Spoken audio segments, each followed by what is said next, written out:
Hey, everybody, and welcome to Monsters Lounge. I'm Jenny. Hello, and I'm Tressa. I love that you change those things like moments before the intros, moments before the shows. So, or maybe you did it Hours. earlier and just don't show me. But Yeah, that one. it's always a pleasant surprise to see Uh, new pictures sprinkled in there. And I'm always, which one is she gonna choose? Yeah, it's pretty yeah, great. we It's didn't pretty take a great. lot, so there wasn't a lot to choose from, and most were stolen, so it's fine. Yeah, that's true. We did a lot better than we have. I Did feel like we're we? moving. We did because we actually took some, Like you know. two? Well, all right, we took like 4 or 5, but in Thank you, Larry Eisler III, for giving us most of them, or letting me steal 90% of the them. photos, Hmm. and all of his were good. That's the other Yes, aspect to it. Ours are right. good. His are very good. Hmm. Yeah. Well, anyway, we just got back from the Michigan Paracon, and we had a really, really good time. We really did. Hmm. Last I one mean, ever. You guys missed out if you weren't there. yeah, It I'm glad was, that we got in on that one. yeah, me too. Hmm. It was a lot, and it was great.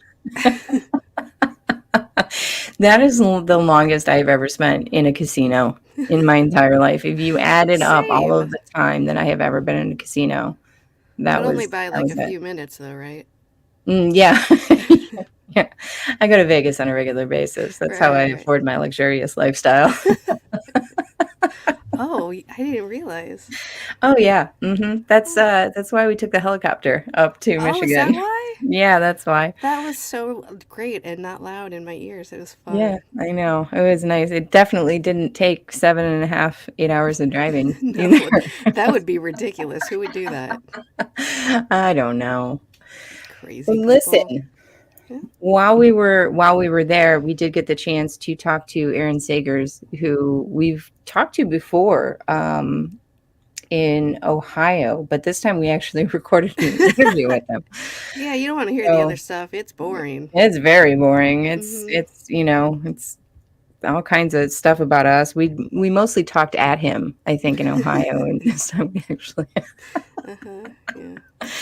Yeah. But he's a really cool guy, and he is for sure a storyteller. He's a media personality all over the place. I think he's won a couple of awards. He's a travel expert. He's a TV and on-camera host, producer, journalist, and author on a lifelong mission to make cross-cultural connections across the globe.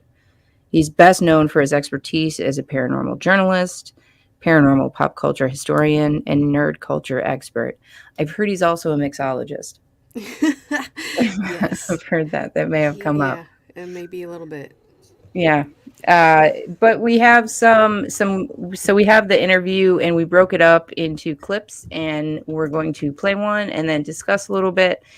And we start off, my first question to Mr. Aaron Sagers was, out of everything you've seen and experienced, what is something you're incredibly curious about that you haven't had much exposure to? And here we go. All right, let's listen. Out of Oh, look, everything there that we you go. have seen and experienced, all of it, uh, Nope, what not is that. Nope. something that you were most curious Nope. about, that you were still the most Nope. curious about, and that you haven't had as much experience with? Okay, Yeah, Multi-layered tell us. question. it is. Oh boy. So I will start with the kind of a general response. And I would say that everything that I've God. experienced, I continue to be curious about. There was an experience for me when I was kind of first starting this professionally. Mhm. I was part of that transition from like just regular journalist to doing paranormal stuff. And had a weird experience at Eastern State Penitentiary, and there was basically a very thumbnail version of his saw this defined shadow figure, and then it rushed me. And Oh, so, as far as the curiosity element of that, I continue to the cameo appearance. This is like our Stan Lee moment. So I continue to think about that moment and think, what did I miss? Like what if trying to figure out, okay, try to account for everything. Okay. But what did I not account for? Was I missing something? You know, Okay. so it's still a riddle. So I'm still curious about it in my mind. But beyond that, I mean, I did have an experience at Virginia City about 2 years ago. I'm going back to Virginia City as part of this Soul Circle paranormal event in, I think, October. That sounds about right. And saw what, honestly, I could only describe as looking like kind of like Gollum from Lord of the Rings. Interesting. Something kind of goblin-esque on the ground crawling towards us. And what made it really weird was, especially weird, was that someone else experienced it at the same time as me, and we both reacted at the same time. Okay. And hello. And it's okay. I know it's a cameo appearance. And so that was pretty wild. But yeah, I would say like a lot of experiences where I continue to just wonder what was going on there. Does that answer your question? No, it really does. Although now I want to know if that Gollum thing was like some sort of fairy, or that's just my thought. Well, I've thought a lot about it, and I think that people, not everybody, I think sometimes there would be a temptation to automatically label that as like, oh, it's not a ghost, it's like a dark entity, it's a demon, or it's like, and people jump to those kinds of things. I don't really do that, and I know, and a lot of people I work with that I respect as colleagues would not jump to that either. I was, however, just talking about it the other night, and I was saying that whatever that was, the overall experience in that location, I felt did seem very smart. Like it kind of had some sort of intelligence to it. And had a, like it kind of knew what it was doing. As in, I think it kind of knew that it was messing with us. To what end, I don't know. Right. I wouldn't automatically label that as good, bad, or in between. I don't know. But it did seem like it had some sort of intelligence, and it did seem like it knew what it was doing. And I don't think it was a quote-unquote ghost. I think it was something else. It's in the in-between categories. Right. And I don't even know what a ghost is, because when you go down that path, like, there's so many different things about what a ghost is. Next question, so we're just done. What, I guess. well, what's the next question? What is a ghost? What is a ghost? Exactly. Where there's some technical difficulties going. I'll unmute my mic too. That's a good idea. Yeah, and I was going to parrot him for a little while, and then I realized that wasn't going to go very well. What was the question you asked him? The original question is, out of all the experiences that he's had, if there's anything that he's still incredibly curious about, like that he hasn't experienced quite as often as the others, or something that really just made him sort of scratch his head. And that for sure, to me, would qualify if you see some sort of creature that you're pretty sure is not a ghost. I mean, automatically I want it to be Gollum, or like something in the fairy realm, like some sort of, goblin or something. But who doesn't? Yeah. But this is why I don't do a lot of the paranormal investigating, because I would absolutely jump to conclusions. I'd think about it later on, but at first I'd be like, I know exactly what that was. I don't think that you would. I don't believe that for a second. Really? Yes, you are the most level-headed, most I'm not joking. You are the most rational person that will shut down anything that's not completely. Let's think about this logically, people. Maybe that door is on a hinge that is automatic. Maybe it wasn't a ghost, is what you would say after a door slammed shut that shouldn't have. That's what you would say. Well, listen, if it's like a home inspection kind of scenario, obviously, then I'm in. We do those all the time. All the time, which is weird because it's not when people are expecting us or have even really asked us, honestly. No. Well, listen, Yeah. we have an interest in people's decor, and if they have a problem with that, that's on them. I don't know. Yeah. They really object to the pictures, though. Shouldn't take pictures inside It's people's the only houses. time we take pictures. You should see our interior shots. They're great. Gorgeous. We're so good at that. Mm-hmm. Tressa, is there anything that you're extra curious about? Something that pops out that you've learned a little bit about, Mm-hmm. and you're just fascinated by? It's gonna be UFO alien stuff, or it's gonna be psychic stuff, because like you do a little listen to a chip coffee reading, and you're like, holy moly, that guy is tuned into something, and it's wild. And then you hear stories about abductions, and you're like, holy moly, no thank you, but I want to know more. Maybe Yeah. not experience it, but I want to know more. Right. Maybe And- if we're friends first. So you'd like to be alien invited rather than Yes. abducted. I Right. would like an invitation first. Mhm. Mm-hmm. Yeah. Well, we got the opportunity to listen to a nice ocean-related discussion over the weekend, and we'll get into that more later. But that has always fascinated me. So, anything cryptid that has to do with the ocean, I think, is the most fascinating That's part so for me. unlike you. I know. Well, you would think I would say Bigfoot, but it's really No, I very would think you interested would in say that. ocean. But yeah, for sure, ocean. That makes sense.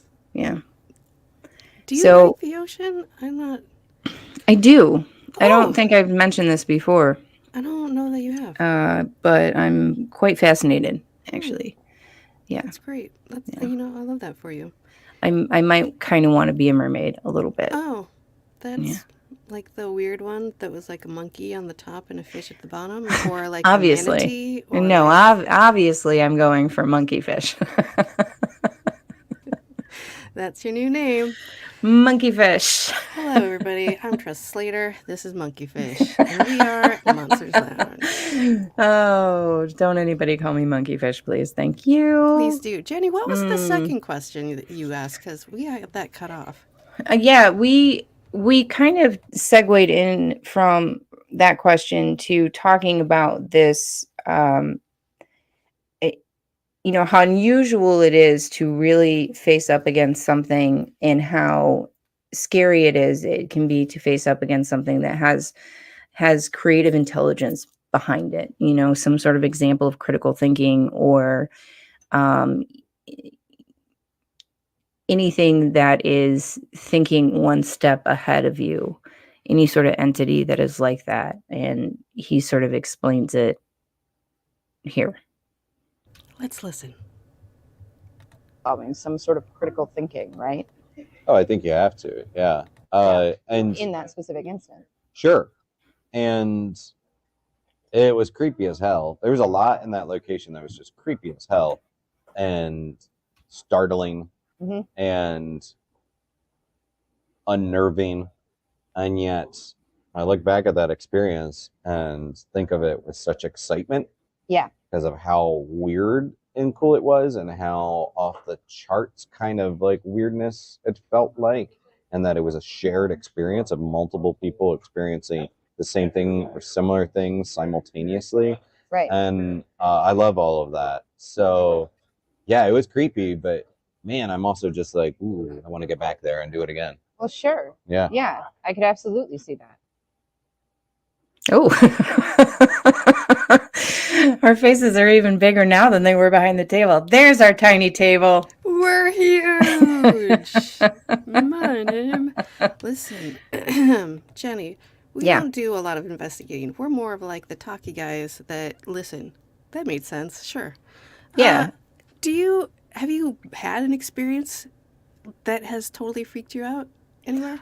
Oh, yeah. It's one of the only experiences that I know of, or that I've experienced. And yeah, I think that if we lived in a different location, I would have a lot more experiences investigating, because most of my stuff is outside, in wilderness and national parks, and that's what really gets me going, as far as a curiosity level. But so I went to Arches in Utah, which is right next to Moab, and it's absolutely stunning. It's gorgeous. We hiked around there for a while and then went back to see the stars at night, because that's one of the national parks. Most of them are open 24/7, right? So you can go back into the park after dark and check out the sky or whatever it is you want to. You can camp. Anyway, check out that guy. Get it? As you said. Okay. So it's stunning. It was absolutely beautiful. It was so great. And I was like, you know what? I'm going to go meditate underneath the stars in this gorgeous national park, and I'm just going to have a solo moment, and I'm really going to connect, right? And so I would start going away from the parking lot and going away from the trail that we're on, and further down the trail, away from people. And as I'm going, I start feeling like the hair on the back of my neck sort of stand up. And I had been talking a lot to people around Moab about skinwalkers, because, Skinwalker Ranch is like 2 hours away from that location. And it's a very rich history area. You're going to run into a lot of the indigenous peoples, and you're going to hear some stories, right? If they want to talk about it. So I'm walking down this trail and having this horrible feeling. And then there was this dark shape that was very large. It was what does very, very large. It was sort of flattened to the ground. Maybe stood like 1.5 to 2 feet, like in height, but it was long and wide, and looked like it was using all 4 limbs.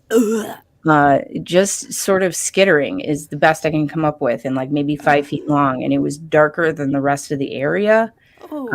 It was something moving, and I turned my happy little butt around and almost ran right back to the group. And almost ran. Almost ran. Listen, I'm terrified, but I'm not that terrified. I don't like running. I will walk very quickly. I will engage and walk very quickly. Tressa can account for how quickly I can walk. It's very fast. Very quickly, yes. It is almost a run, but it will not be a run. Not be a run. Yeah. Plus, you don't want them to think that you're scared. You gotta be like, it's cool. I'm not scared. Right. I'm just a really big fan of power walking. That's all I am. I'm just a cool lady who just likes to walk fast or whatever. It's fine. Yeah. Maybe you should be scared, shadow thing. Yeah. Look at me. I'm a woman. I'm a fast walker. I will walk so fast you will be terrified. Oh, see, that's you. That's you. You're scared of my fast walking. Exactly. What about you, Tressa? Okay, so a couple weeks ago, I was in Vinton, Iowa with Dave and Jeff Ballinger, and we Sound it out. Don't wanna. And, they do the group investigations when they have a haunted thing. And I was like, oh, yeah, sure, why not? I don't generally like the group ones because it's too many people, and too many people are not great with me. And I was like, you know what? I'm going to actually listen to what my body's telling me this time. And I sat down and I just really focused.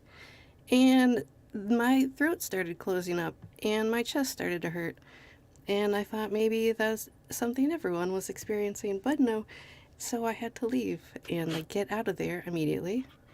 The further I got from the house, the more it eased up. And then I went to go find Dave, and it would close up again the closer I got to the house. So I was like, I don't need to go back in this house. I'm good. Did you go real high pitched with it at that point too? Yes. Okay. Yes.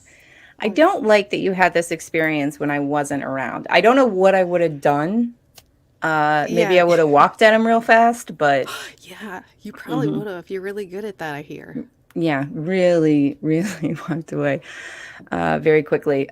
So we've got a couple of things going on in the chat. First of all, hashtag monkeyfish, which thank you for that, Tressa. That's great. Oh, you said it first. I was That's a just delight. Listen, you kept it alive, and I'm keeping it alive right now, too, just by talking about it. hooray. That's exactly what's happening. And yes, I did match the can to my outfit. I'm just that matching, coordinated. I did not do that. That seems ridiculous. But hey, everybody, and thank you for,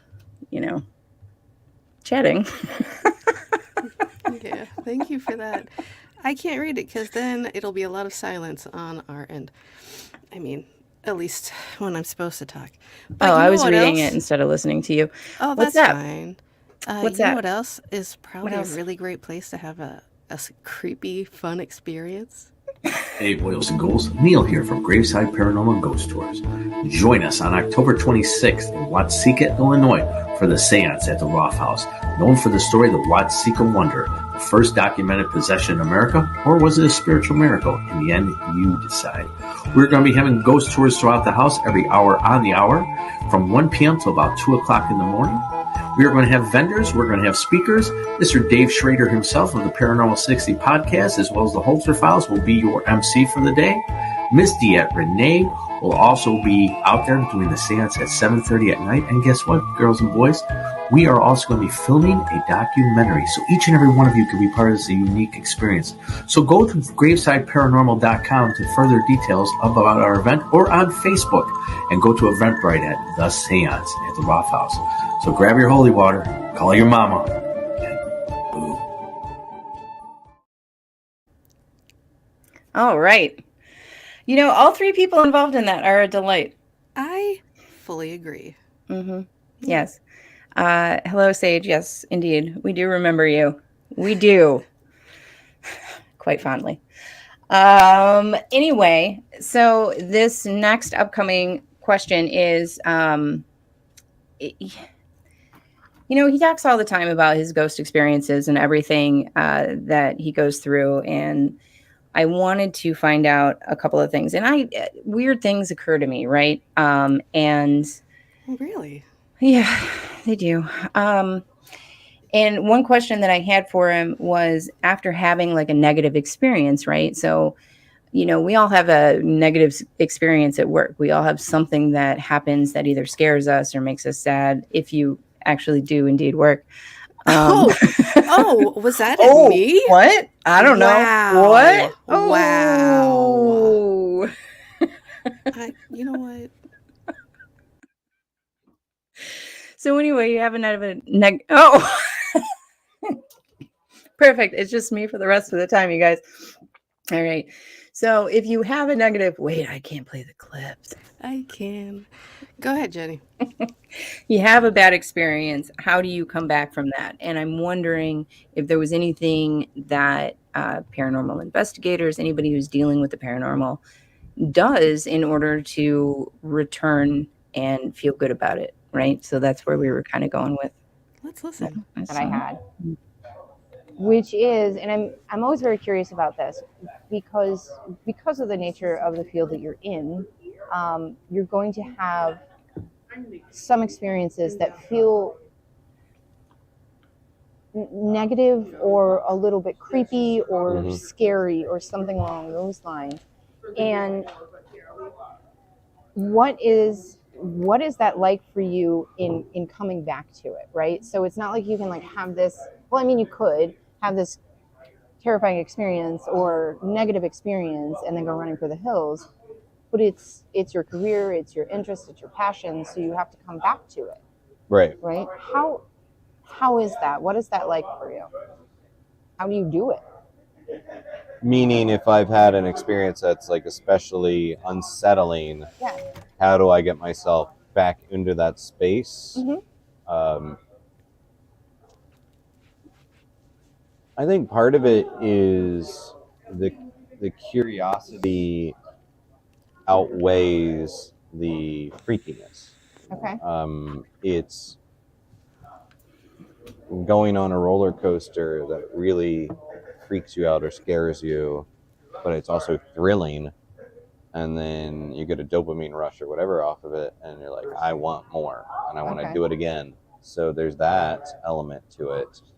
And I can say that there's the sense of like feeling unsettled, but if I felt actively endangered, or that someone I was with or someone that I cared about was actively endangered, then I think I would probably have enough sense to be like, it ain't worth it.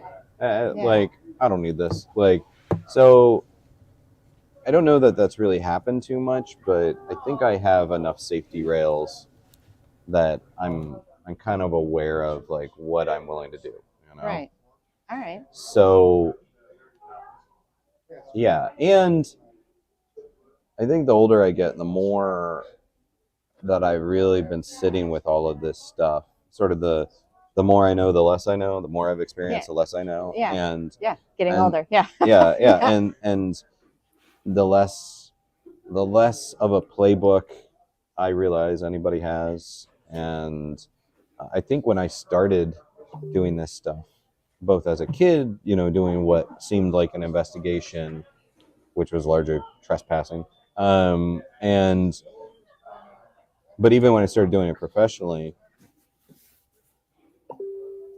I think there was like this phase where people were trying to establish rules to all of this. Like, this is what happens. Yes. This is what this is. Yeah. There's the ABCs of ghost hunting. I feel like as an influx, whenever anything gets more influx, then certainly then more people want to set up these rules, right. And like, no, this is what you do. Yeah. I'm doing all of this, so I'm therefore doing. And I'm sure the early stage, I was probably like, oh, this must be a it's either residual, intelligent, or poltergeist or inhuman. And it's like, no, it's like there's so much more than that, and right. not who even knows if those are things. Sure. They're all ideas we're working off of that may kind of align with a lot of recurring experiences, but they're still not like rules. And so like the stuff that scares me or the stuff that unsettles me, I pause to say like, well, why? Why did that unsettle me? Why did that scare me? Right. Was that something trying to be unsettling or scaring me, or was it I just didn't understand what was going on there? Right. Is a shark in the water is not necessarily, it's not trying to be good nor bad. It's simply a shark in the water, and occasionally that force of nature interacts with humans, another product of nature, and maybe somebody gets scared, or maybe somebody gets bumped, or whatever it might be, or even bitten. But that is not necessarily the nature of that shark that is good nor bad. Right. So understanding that empowers you enough to say like, okay, well, I'll go back in the water. Like, I may not understand everything going on there, right, but I realize that, it's not necessarily out to get me, Yeah. So I like that a lot in comparison with somebody was asking me the other day about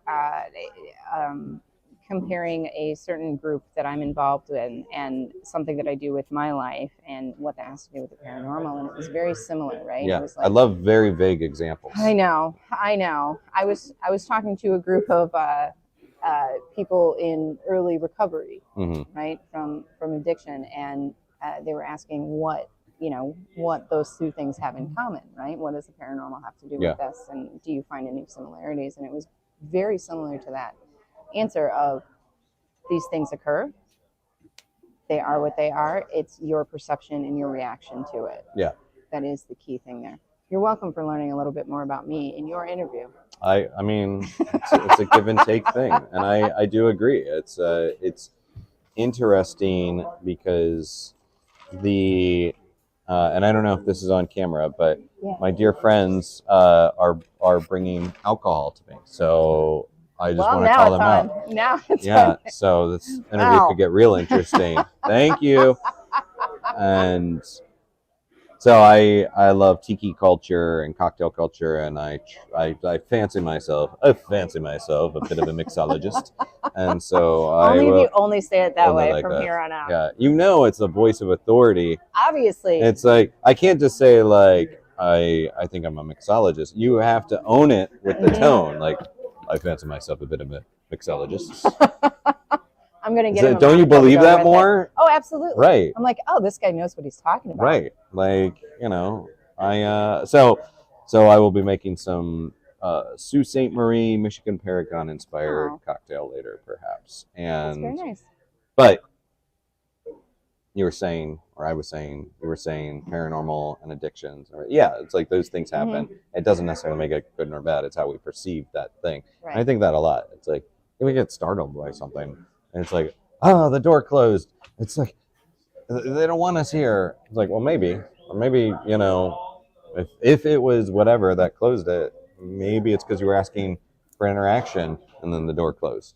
Or maybe what you're seeing as a shadow figure that seems very scary, and then traditionally shadow figures represent a malevolent force. It's like, do they? Well, first off, have you ever interviewed a shadow figure that said that? But also maybe that's just revealing the limitations of our own visual acuity, and that's how we're perceiving it. It's not showing up being like, oh, I'm going to be a big scary shadow person. Maybe it's just like, hey, my name's Bob, I'm here, I want to talk. Oh, they're all running away from me. Maybe we're just perceiving it as a shadow. Right. That's interesting, and an interesting thought on fear too. Like, what is it and why?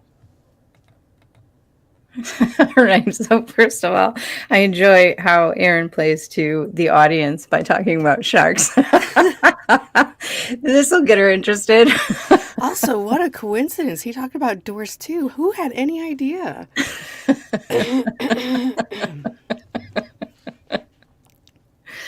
So I liked that bit of the conversation because it highlighted that we really, really, really I got a little distracted there. Why don't we reach Sage's question then in that case? We are, because let's do that. Do you have a quick question? Sometimes you hear about someone who feels like they brought something negative home with them and they deal with how to remove it from their home environment. Have either of us ever experienced this? I personally have not. I don't know. What I like to think is that I'm not particularly sensitive. Tressa likes to believe that I've just kind of shut that whole area out. You have. No, you are very, very... No, you know what? You haven't shut it down. You ignore it. And then you're like, hey, you guys, here's the future that I just predicted, but that's weird. I don't know what that's about. You are bananas thinking that you have no sensitivities. Personally, apparently, if I have brought anything back, I would just ignore it. So you'd be like, man, this dog sure is a jerk today. Man, everything is falling all over the place. Man, I can't believe my luck lately. I can't believe that something pushed me through the door and nothing was there. What a crazy day.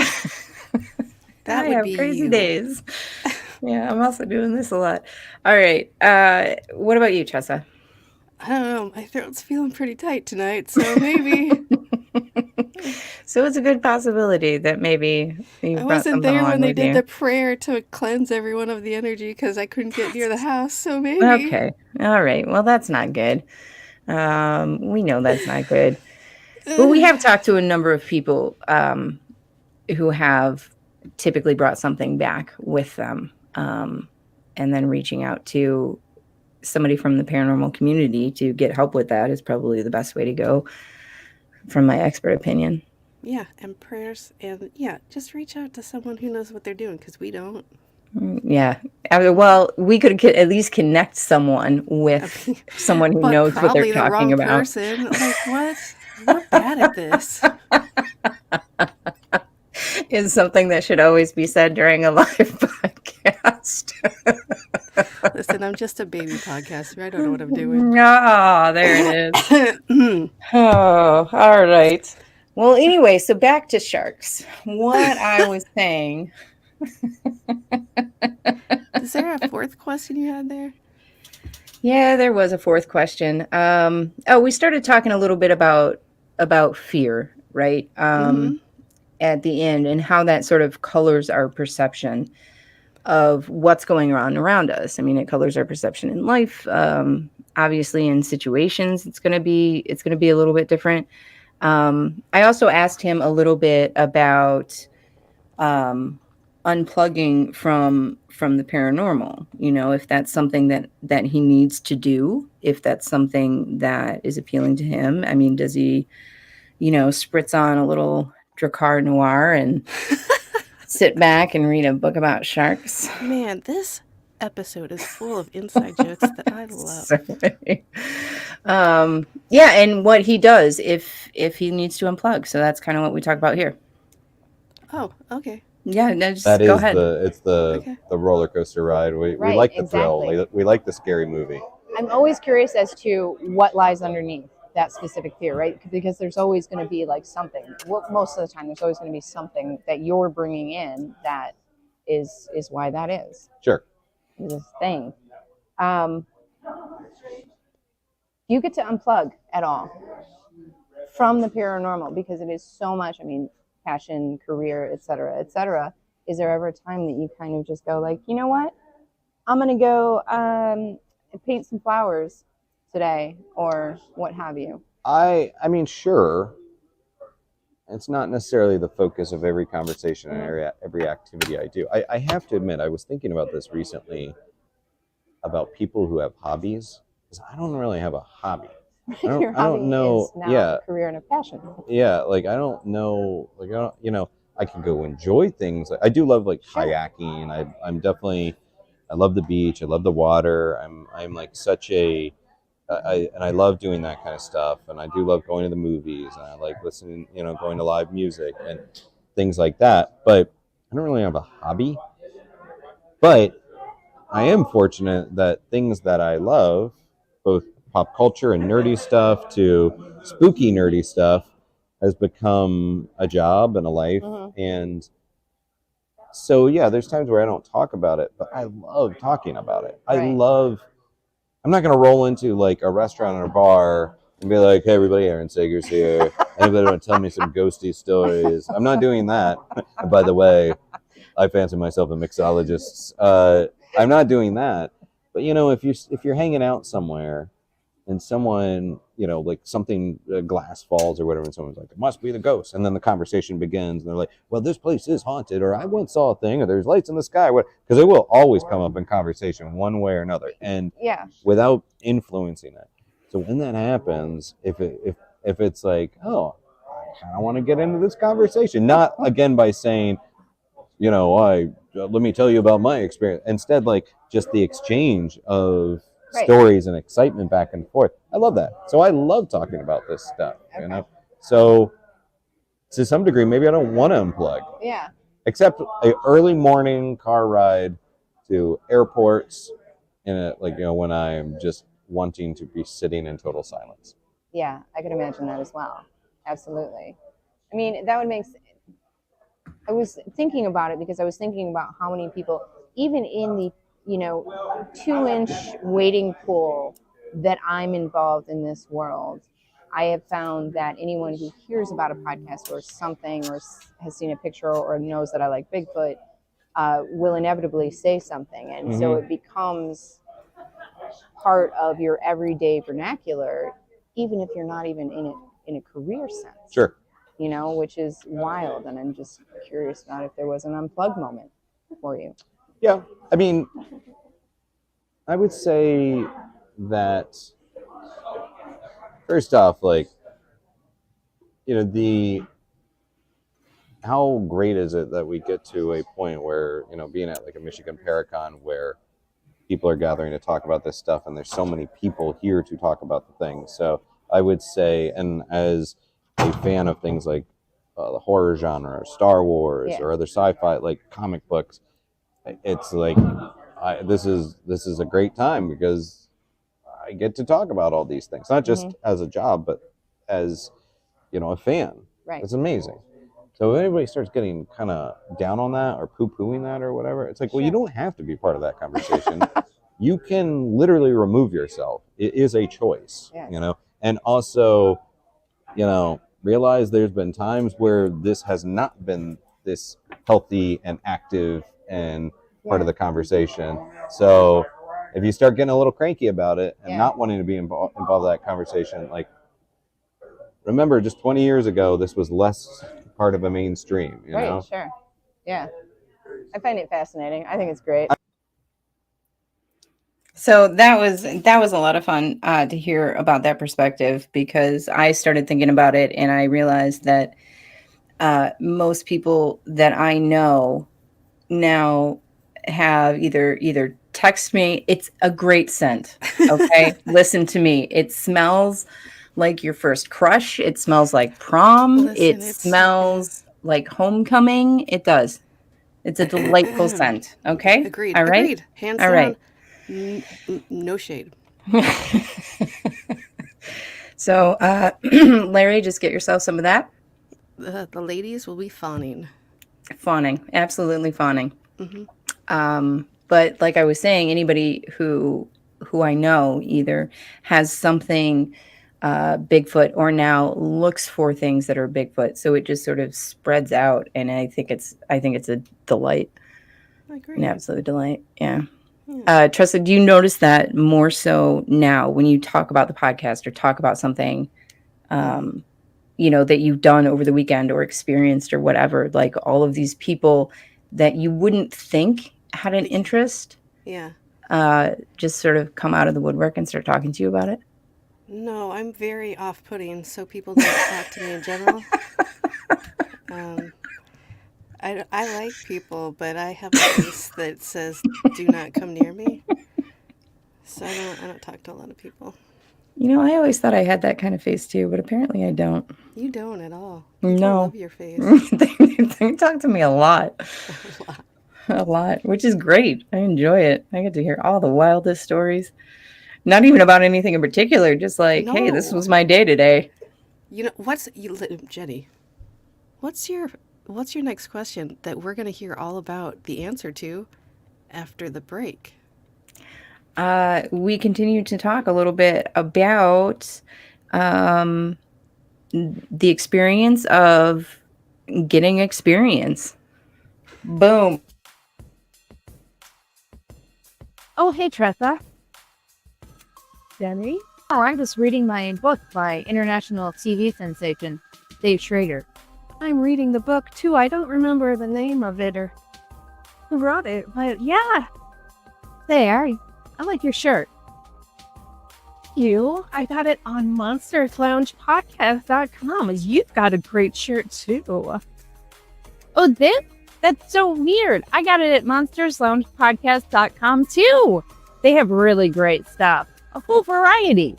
I know, right? They have everything. Shirts.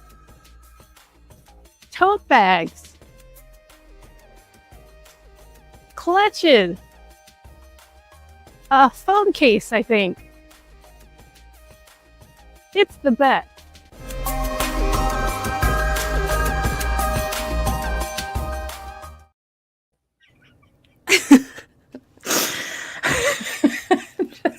Yeah, let's listen to that interview. Like every single person I know now owns something related to Bigfoot, like some sticker or something. And anyway, so incredibly delighted about it. So if you were going to give some sort of advice or tip or something to maybe somebody who hasn't experienced anything but would very much like to. Right. Do drugs? Right on. No. I'm kidding. Remember that, kids. Yeah. and don't go to school. Stay uneducated. No, I would say, as far as, I don't know if I've ever been asked like that question as far as what I would say to someone that has not had an experience but wants to. Yeah. What I think I do talk about the notion of belief as a spectrum, and on one hand is unwavering, almost dogmatic belief. Sure. And then on the other end of that spectrum is cynicism, closed-minded cynicism, total non-belief. and non-willingness to be open to things. Right. So I would say to anybody that is kind of wanting an experience, say, obviously, don't be so hungry for it that you overlook the leaky faucets and the bad wiring, the gusts of wind, Right. because it's really easy to fall in that category. We just automatically are experiencing things that may not be happening. Mhm. But also be open-minded enough to realize that weird stuff happens at random times, kind of all the time, not just when you're in the spooky old location. It could be happening in your kitchen, so I would say just open up and look around, kind of like try to soak it all in, and you might be more likely to have that experience. And also realize that, to my knowledge, again, there's no rule book or playbook to all this stuff that I'm aware of. And I also don't think there's a schedule or a timetable. So the ghost trains don't always run on time, so don't get frustrated if you're like, oh, this hasn't happened to me yet, and I really desperately want it to happen. It's like, it's random. We don't know when it's going to happen, so just be patient. I mean, I would love a really significant Sasquatch experience. And I've had some weird stuff when I was a kid as a Boy Scout, but I don't know, it doesn't really feel like that was my story, or like a UFO story. Like, I have seen some strange stuff in the sky, maybe, but I don't know I've really had that story, and I want it desperately. Yeah. But, just gotta take time and be open, and hopefully it'll happen, Okay. Random question that I just thought about, because we've talked to so many people about how their sort of, I guess, spirituality, vibration, all of those things helps out with a lot of like their investigations or what they're trying to do. Do you meditate?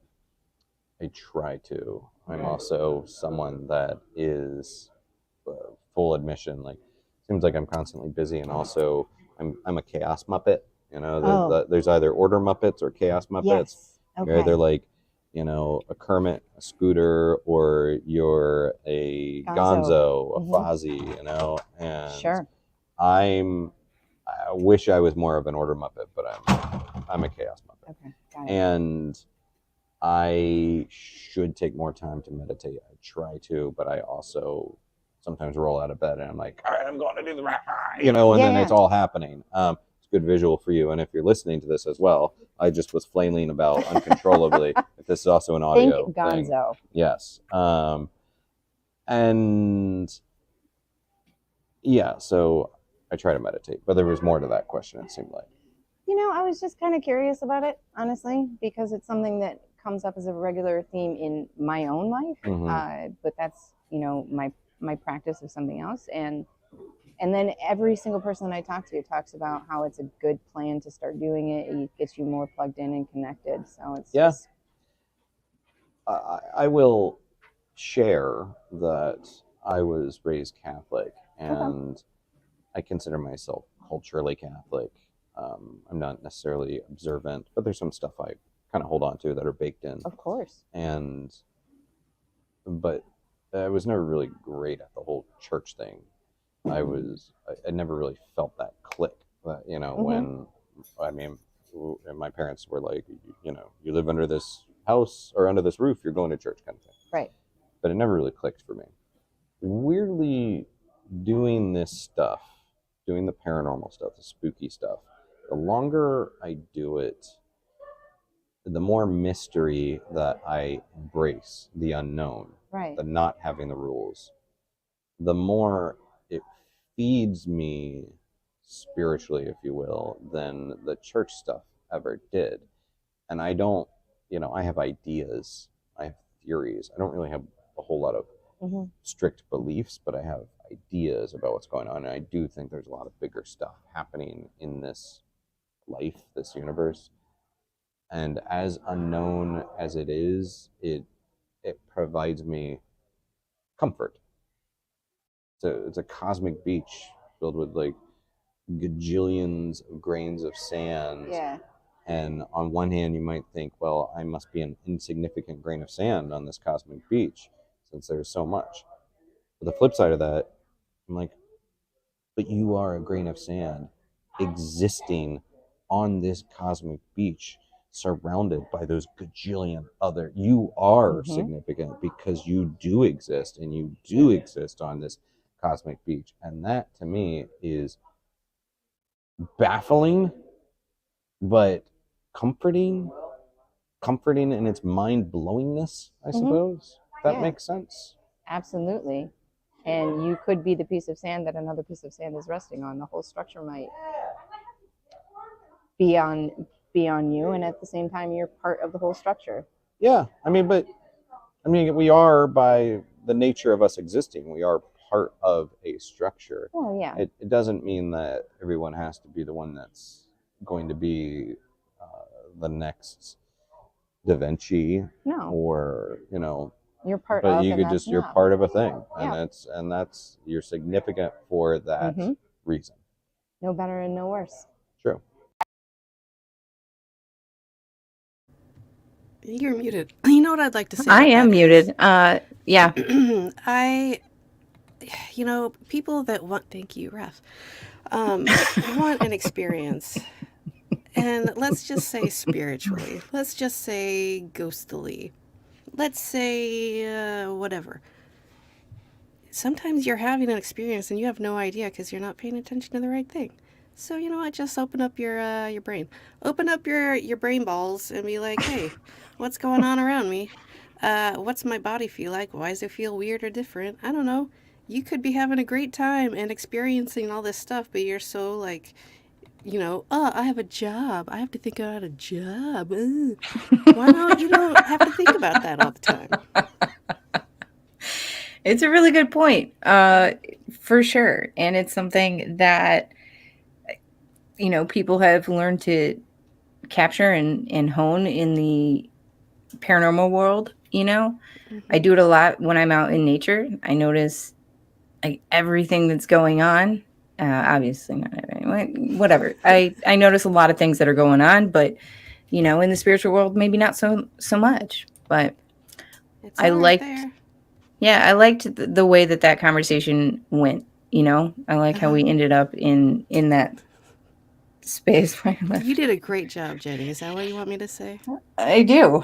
I need the consistent and constant affirmation that I am doing a good job. You know what? You're doing a great job, and I Thank you, appreciate Tressa. you and your questions. I told you they were great questions. So Thank I you. don't know why we're still doing Just this. have one follow-up question, which obviously is going to be, what is your favorite shark? Oh, favorite shark.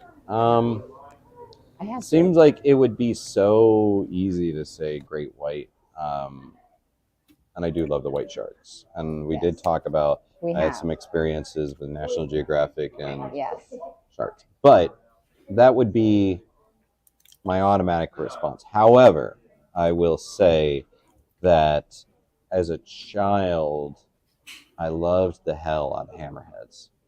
They are so cool. They're so cool. And there are populations of hammerheads in Florida and Keys, even where. So I grew up in Florida, so it was both this scary thing and awesome thing that existed in my world. So, but I do love all sharks. Nice. I think that's about it. Okay. Yeah. Thank you very much. Thank you. Thank you Appreciate for asking me questions. Of course. All right. So we had talked prior in Ohio about some of his experiences, and he did some cool great white shark where you got shark stuff where you got to tag some sharks and meet Brian Scary, who is a ridiculous underwater photographer and videographer who does a lot for National Geographic. So that's what we were referring to. Go look him up. It's great stuff. So what's your favorite shark? No, what's yours?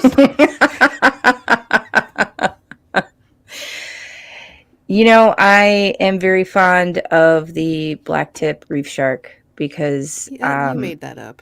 I did not. Can I show you some videos Oh, from okay. the dive trip? Because if I haven't shown you these 60 videos, that I took, Maybe later. that's because, I have the opportunity to see and interact with those. But I also am very fond of the goblin shark because it is wild looking. Did you make that one up too? I did not. My favorite Google. is the monkey fish. I knew you were going to do it. Knew you were going to do it to me. So That's fun. this was a great trip. I feel That like was a great trip. We had so much fun. We got to hang out with all our buds and meet some new ones. Yeah. It was a great time. And you know what? We're going to do it all again in Sheboygan in about 2-3 weeks. I don't remember when it is. Yeah, I think it's 3 weeks from now at the Great Lakes Paranormal Convention. We were there last year. This year, I believe that we're going to have a table. We're going to interview people at our own Yeah. table. Like, we're going to have Yeah. a stupid amount of marketing that makes us look professional, but we are not. And because we have no attention span or ability to sit still, No. it is going to be very difficult to catch us at said table. Yes, this is true. So if you do, take a picture and send it to us because we won't be taking any. Listen, we got to meet so many cool people. Shay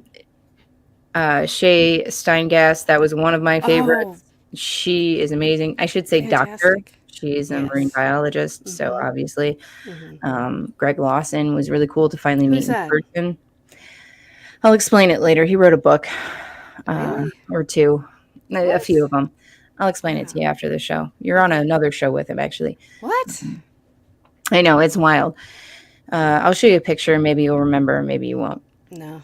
All right. Anyway, Russell Accord, that was really cool meeting him. He was great. He smelled fantastic. You know what? He smelled really good. He really did. Yeah. Yeah. Wildly good.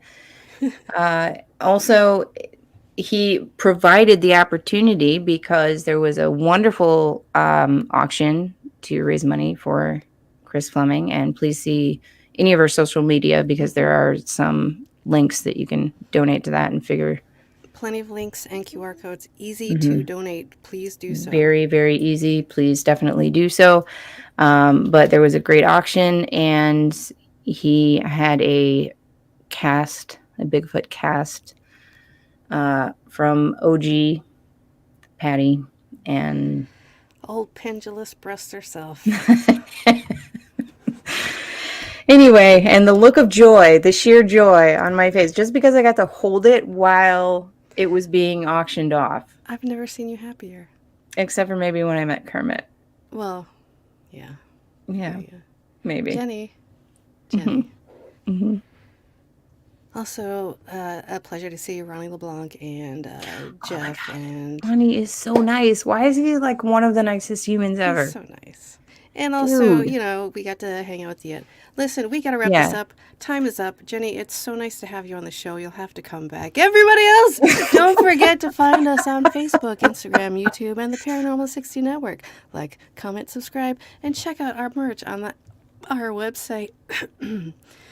MonstersLoungePodcast.com. Send us an email or comment. We love hearing from people. So until next time, thanks for visiting the Monsters Lounge.